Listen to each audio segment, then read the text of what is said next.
दोस्तों नमस्कार, जोहार ही चलते हैं झारखंड सूबा की ताजा खबरों की ओर। लेकिन उससे पहले अगर आपने अभी तक इस चैनल को सब्सक्राइब नहीं किया तो कर लें, जिससे कि आपको झारखंड सूबा की ताजा खबर रोजाना मिलती रहे। पहली बड़ी खबर, खूंटी में अफीम के खिलाफ प्रशासन का अभियान जारी। 15 दिनों के भीतर 45 एकड़ में लगी फसल को कराया गया नष्ट। खूंटी में अफीम की खेती के खिलाफ प्रशासन का अभियान जारी है और 15 दिनों के भीतर खूंटी में 45 एकड़ में लगी अफीम की खेती को नष्ट किया गया।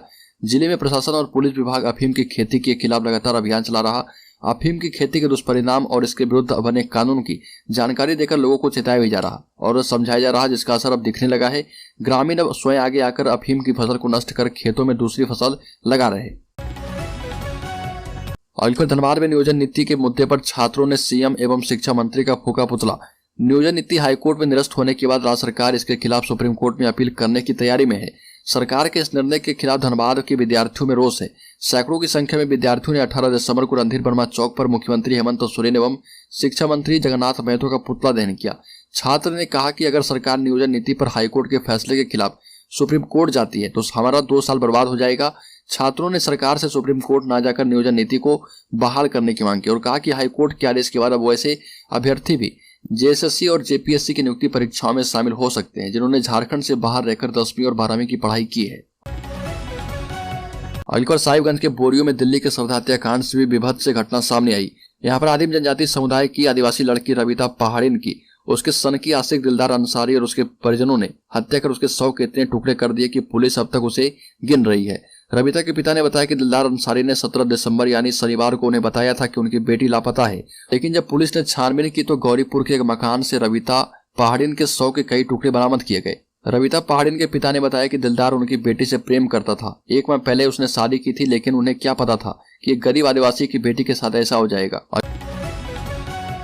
साहिबगंज की पहाड़िया बेटी की उसके कथित विधर्मी पति के द्वारा दर्जन वर्ष से अधिक टुकड़े कर दिए गए। यह घटना न सिर्फ मानवता को शर्मसार करने वाली है बल्कि सभ्य समाज को कलंकित करने वाली है। यह कहना है रांची के सांसद संजय सेठ की। संजय सेठ ने कहा कि मुख्यमंत्री बिना देर किए एसआईटी का गठन करें या फिर इस तरह के मामलों को लेकर एनआईए या फिर सीबीआई से जांच कराने की सिफारिश केंद्र से करें। केंद्र सरकार इस मामले की जांच करेगी क्योंकि यह एक सोची समझी साजिश है, यह कोई सामान्य हत्या की घटना नहीं है। रांची के सांसद संजय सेठ ने कहा कि एक तरफ मुख्यमंत्री आदिवासी समुदाय का हितैषी होने की बात करते हैं, झारखंडियों को धोखा देने के लिए खतियानी यात्रा निकाल रही, इधर आदिवासी बच्ची काटी जा रही है। और संथाल परगना में ध्वस्त हुआ झारखंड मुक्ति मोर्चा का मजबूत स्तंभ।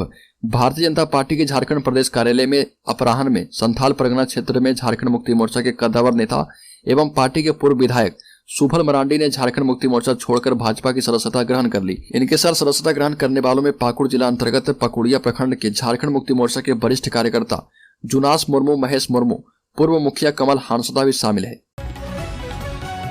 अलखर पारसनाथ पहाड़ी को पर्यटन क्षेत्र बनाने का विदिशा में विरोध, जैन समाज ने निकाला मौन जुलूस। केंद्र सरकार और झारखंड सरकार के एक फैसले से जैन समाज में आक्रोश है।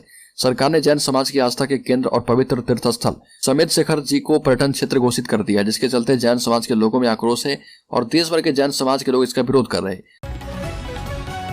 अलखर आकलन परीक्षा के पहले प्रमाण पत्रों के सत्यापन नहीं होने पर सहायक अध्यापकों में रोष है। दोषी प्राधिकारी पर कार्रवाई की मांग की गई। आकलन परीक्षा के पहले प्रमाण पत्रों के सत्यापन नहीं होने और अधिकारी के द्वारा कार्रवाई करने के विरोध में जामताड़ा के सहायक शिक्षकों में आक्रोश है। आकलन परीक्षा के पूर्व प्रमाण पत्र के सत्यापन नहीं होने और अधिकारियों के द्वारा कार्रवाई के विरोध में जिले के सहायक अध्यापक गोलबंद होने लगे हैं। सहायक अध्यापक दोषी अधिकारियों पर कार्रवाई करने की मांग भी कर रहे हैं। सहायक अध्यापक शिक्षक गोलबंद होकर आगे की रणनीति बनाने और आंदोलन करने के मूड में है। अलखर झारखंड में आरजेडी नए साल से शुरू करेगी युवा जोड़ो अभियान, पार्टी को मजबूत करने की कवायद। राष्ट्रीय जनता दल प्रदेश कार्यालय में युवा राष्ट्रीय दल की बैठक हुई। बैठक में युवा राष्ट्रीय जनता दल के कार्यकर्ताओं को गांव से लेकर प्रखंड स्तर तक पार्टी को मजबूत करने का टास्क दिया गया। बैठक की अध्यक्षता युवा प्रदेश अध्यक्ष रंजन कुमार यादव ने किया। मुख्य अतिथि झारखंड प्रभारी राजीव झा भी मौजूद रहे। निर्णय किया गया है कि राष्ट्रीय जनता दल 2023 से युवा जोड़ो अभियान की शुरुआत करेगी ताकि आगामी विधानसभा चुनाव में आरजेडी झारखंड में किंग मेकर बन पाए। अलखर साहिबगंज के रूबिका पहाड़िन हत्याकांड में सनसनीखेज खुलासा। शुरुआती जांच में साजिश में शामिल पूरा परिवार। डीआईजी ने किया दौरा, इलाका पुलिस छावनी में तब्दील किया गया है। साहिबगंज के बोरियो प्रखंड में हुई रूबिका हत्याकांड में बड़ा खुलासा हुआ। पुलिस की शुरुआती जांच में यह बात सामने आई कि रूबिका पहाड़िया की हत्या उसके ससुराल वालों ने मिलकर की है। पुलिस ने घटना के मुख्य आरोपी रूबिका के पति दिलदार अंसारी और सास मरियम खातून सहित कुल 7 लोगों को गिरफ्तार किया है। पुलिस ने मामले में मृतका रूबिका पहाड़िन के पति दिलदार अंसारी, ससुर मुस्तकीम अंसारी, सास मरियम खातून, दिलदार अंसारी की पहली पत्नी गुलेरा, दिलदार के भाई अमीर अंसारी, मेहताब अंसारी और बहन सरेजा खातून को हिरासत में लिया है। अलकर धनबाद रेलवे स्टेशन पर बढ़ती जा रही चोरी की घटना आग झपकते ही समान हो जाता है गायब। अगर आपको रेलवे स्टेशन के प्लेटफॉर्म पर झपकी लगे, जब आप आग खोले तो सारा सामान गायब मिले, आप लूट चुके हो, सुनकर थोड़ा अजीब जरूर लग रहा होगा, लेकिन यह हम नहीं कह रहे, बल्कि आए दिन धनबाद स्टेशन के प्लेटफॉर्म पर हो रही चोरी की घटनाओं से इसकी पुष्टि हो रही है। धनबाद रेलवे स्टेशन पर लगातार चोरी की घटना बढ़ती जा रही है और लगातार सीसीटीवी कैमरे में पकड़ आने के बावजूद कोई कार्रवाई नहीं की जा रही।